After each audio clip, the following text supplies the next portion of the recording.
Le Real Madrid s'est incliné par la marque de 2-1 contre Manchester City pour cette 6e journée de la phase de ligue de la LDC 2025-2026.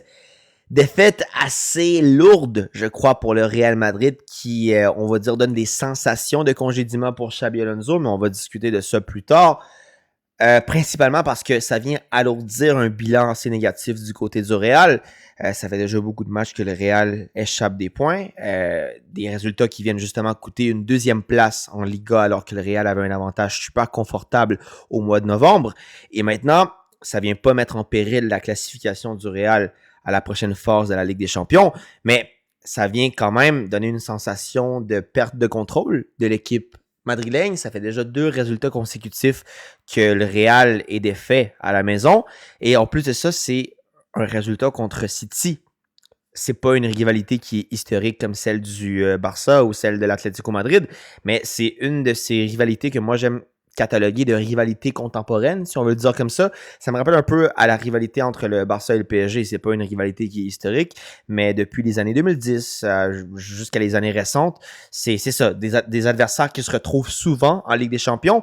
Puis, bref, le Real City, ça commence à être une petite tradition dans les dernières années. Puis, habituellement, c'était le Real qui remportait des rencontres contre City. Moi, je me rappelle 2 fois seulement que City élimine le Real en période de pandémie, avec des erreurs de Varane, je me souviens.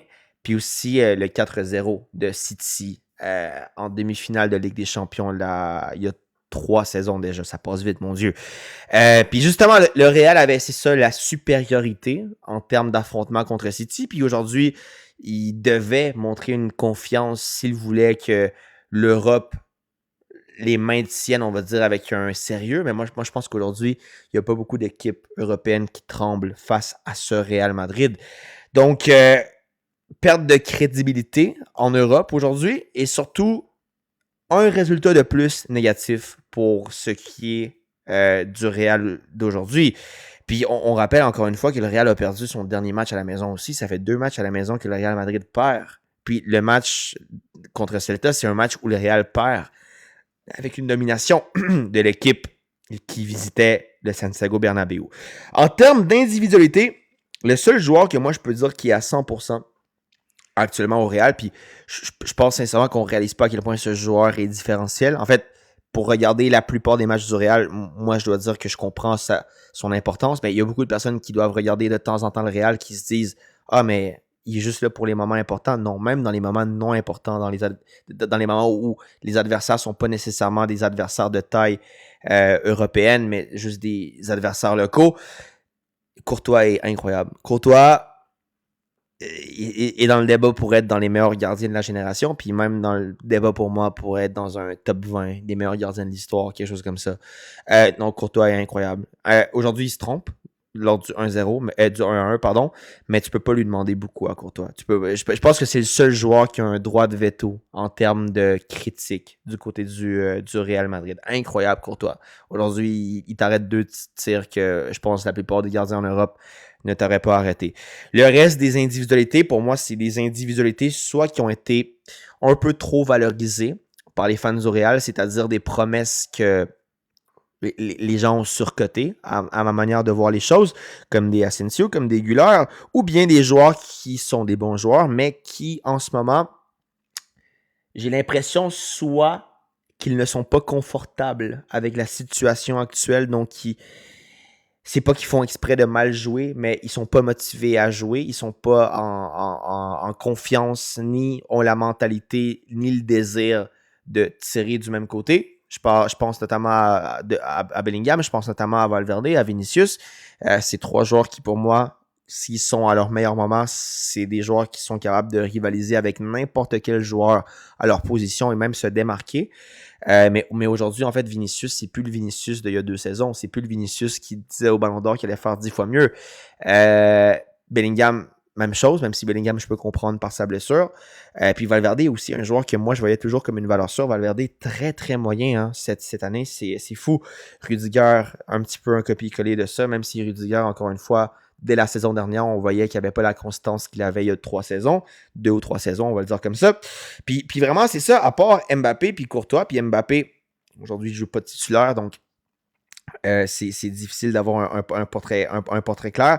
Mais dans les dernières rencontres, Mbappé, au moins, il marque. Mais même Mbappé, je trouve que c'est pas un joueur qui doit avoir l'ego où il a en ce moment. Parce que oui, c'est le meilleur joueur en attaque du Real, clairement. Dans les meilleurs attaquants d'Europe, sans aucun doute.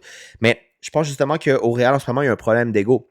Les joueurs qui devraient écouter Xabi Alonso, ils n'écoutent pas à 100% Xabi Alonso. Je pense que Xabi Alonso n'a pas la confiance pour donner des ordres puis porter l'équipe comme un entraîneur devrait le faire parce que justement, ces joueurs n'écoutent pas. Ou bien, quand Xabi Alonso décide de prendre des décisions qui peuvent être perçues comme dures, ben, les fans, les médias qui sont associés au Real Madrid le critiquent fortement. Souvenez-vous quand Xabi Alonso a changé Vinicius au Classico, comment les fans du Real Madrid ont commencé à huer Xabi Alonso. Comment Vinicius, devant les caméras, en sachant que si Vinicius agit comme ça devant les caméras, Xabi Alonso va se faire crucifier par les médias. Vinicius a exagéré même sa réaction quand il s'est fait changer. Mon Dieu! En fait, Xabi Alonso, pour moi, n'a pas le respect de ses joueurs. Puis il y a beaucoup de personnes qui disaient parce que c'est un joueur vétéran du Real Madrid, il va être capable de bien diriger cette équipe. Mais en fait, moi, je le voyais venir dès le début de Xabi Alonso, que c'était un entraîneur qui n'avait pas assez de mérite pour avoir une crédibilité, puis surtout avoir l'appui aveugle de son équipe, l'appui, on va dire, sans hésiter de ses joueurs. C'est pas un entraîneur qui te génère du respect pour contrôler une équipe remplie d'ego, comme un Ancelotti peut faire, comme un Zidane peut faire, qui sont dans les meilleurs entraîneurs du Real Madrid, au moins dans les récentes années. Donc, c'est ça. En fait, vous me demandez, est-ce que Xabi Alonso est fait pour être un coach, un entraîneur d'une grande équipe comme le Real? Je crois que non.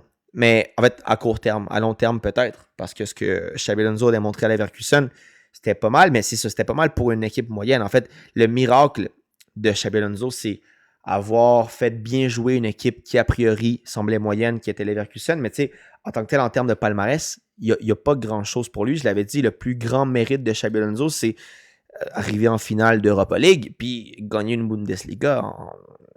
Le nombre d'entraîneurs qui ont ça dans leur palmarès, c'est pas assez pour te démarquer pour être à la tête d'un projet comme celui du Real Madrid, selon moi. Un projet justement qui est difficile par l'ego, puis un projet où jouer ou imposer un schéma tactique sur le jeu n'est pas assez pour porter de l'avant. Parce que le Real Madrid, ça a toujours été ça. Ça n'a jamais été une équipe qui a été capable de bien jouer au foot, comme un entraîneur comme Guardiola pourrait exiger. Ça a toujours été une équipe où l'entraîneur savait quelle individualité porter de l'avant et où, quand la synergie entre les individualités du Real et de l'entraîneur était connectée, l'équipe faisait des résultats. C'est évidemment sans parler des résultats qui ont été un peu polémiques dans les années récentes. Mais bref, par contre, de l'autre côté de la médaille, je ne sais pas à quel point quel autre entraîneur actuel pourrait être capable de ressusciter ce Real. Je vous pose la question, puis je vous dis dans les commentaires, selon vous, quel entraîneur est l'adéquat pour s'adapter au projet actuel du Real Madrid? Il y a beaucoup de gens qui veulent Mourinho, il y a beaucoup de gens qui veulent Zidane. Je ne sais pas à quel point... En fait, Mourinho, pour moi, c'est une blague. Hein. Mourinho, depuis qu'il est parti du Real, justement, peut-être Chelsea, la seule équipe après où je vois qu'il y a une certaine continuité avec ses meilleures années. Mais c'est ça, dès qu'il est parti du Real, ça n'a plus jamais été le même. Il y a des gens qui vont dire en Italie, il a fait des bons résultats. Mais en fait, je pense pas que Mourinho va être à la tête d'une grande équipe. Même si je crois que Mourinho, dans les années du Real de 2010, 2011-2012, ça pourrait être un entraîneur avec le caractère assez grand pour justement avoir un leadership sur les joueurs actuels. Mais bref, justement, le Mourinho d'aujourd'hui, je pense pas qu'il serait capable de faire ça. Il n'y aurait pas on va dire le contexte pour s'imposer devant une équipe aussi remplie d'ego que le Real Madrid, autant remplie d'ego que le Real Madrid. Mais bref, comme je dis, pour moi, c'est pas la faute nécessairement de Xabi Alonso. Mais en même temps, Xabi Alonso, pour moi, c'est pas non plus un entraîneur qui est capable d'assumer le rôle d'entraîneur au Real Madrid. Bref, moi, dans les deux cas, je vois... le Real Madrid, c'est une équipe excellente en termes de joueurs. Mais en ce moment, avec comment le Real Madrid joue, Moi, je vois pas de solution magique. Je crois pas que ce Real Madrid va aller faire beaucoup de trucs cette saison. En fait, on sait jamais avec le Real en Ligue des Champions qu'est-ce qui peut arriver. Mais moi, vous me demandez, le Barça avec ses joueurs et pas l'équipe B+ que le Barça avait au Classico contre le Real, est-ce que tu es serein? Ben oui, je suis serein. Puis en fait, moi, je pense que sincèrement, Florentino va attendre les résultats de Supercoupe avant de prendre une décision. Mais moi, si Xabi Alonso reste, je suis content. Puis même s'il y a un remplaçant pour Xabi Alonso, je crois pas qu'il va y avoir un remplaçant magique, comme Zidane, par exemple, à Rafa Benitez en 2016.